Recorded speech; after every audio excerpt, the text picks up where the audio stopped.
आशाचं फळ प्राप्त झालं असं म्हणायला काय हरकत नाही.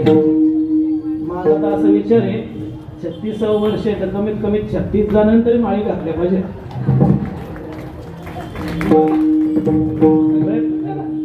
वृद्धी काय झाली म्हणजे परमार्थामध्ये वाढली पाहिजे आणि हे आपल्याला प्राप्त होते.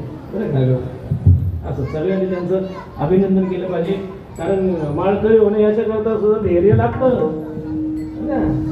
म्हणतो पोरे उगाच म्हणतात काय झुंजार येते एक विष्णुदास जगी झुंजार त्याच्याकरता काय व्हावं लागतं. शम दम या सगळ्या गोष्टी त्या ठिकाणी धारिष्ट अशा प्रकारचा असा उत्तम अशा प्रकारचा निर्णय घेतला. पुढची त्यांची पारमार्थिक वाट